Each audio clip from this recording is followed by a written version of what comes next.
নমস্কাৰ মোৰ মৰমৰ ছাত্ৰ ছাত্ৰীসকল আশা কৰোঁ সকলোৰে খবৰ ভাল আজি BA, BSc আৰু BCom ফাৰ্ষ্ট চেমৰ AC অৰ্থাৎ অল্টাৰনেটিভ ইংলিছৰ তোমালোকৰ লাগতিয়াল প্ৰশ্নখিনি মই দেখুৱাইছোঁ যাতে তোমালোকৰ বেকলগা আৰু ফাইনেল এক্সামৰ বাবে দুদিনৰ বাবে প্ৰিপাৰেশ্যন কেনেদৰে কৰিব লাগে অৰ্থাৎ কেনেধৰণৰ কুৱেশ্যন চাব লাগে 2 দিন বা 3 দিনৰ কাৰণে তোমালোকে এনেধৰণৰ কুৱেশ্যন চাব লাগিব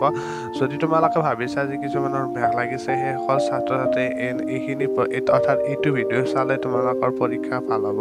বা এইটো ভিডিঅ'ত থকা যিখিনি প্ৰশ্ন উত্তৰ আছে তোমালোকে ভালদৰে চাবা বা যিসকলে ফাৰ্ষ্ট চেমৰ ষ্টুডেণ্ট আছে তেওঁলোকে ছেছনেল এক্সাম আহিছে তেওঁলোকৰ ছেছনেল এক্সামত হয়তো গোটেইকেইটা চেপ্টাৰ লাগিব পাৰে সেই গোটেইকেইটা চেপ্টাৰ সেইসকল ছাত্ৰ ছাত্ৰীও চাব পাৰে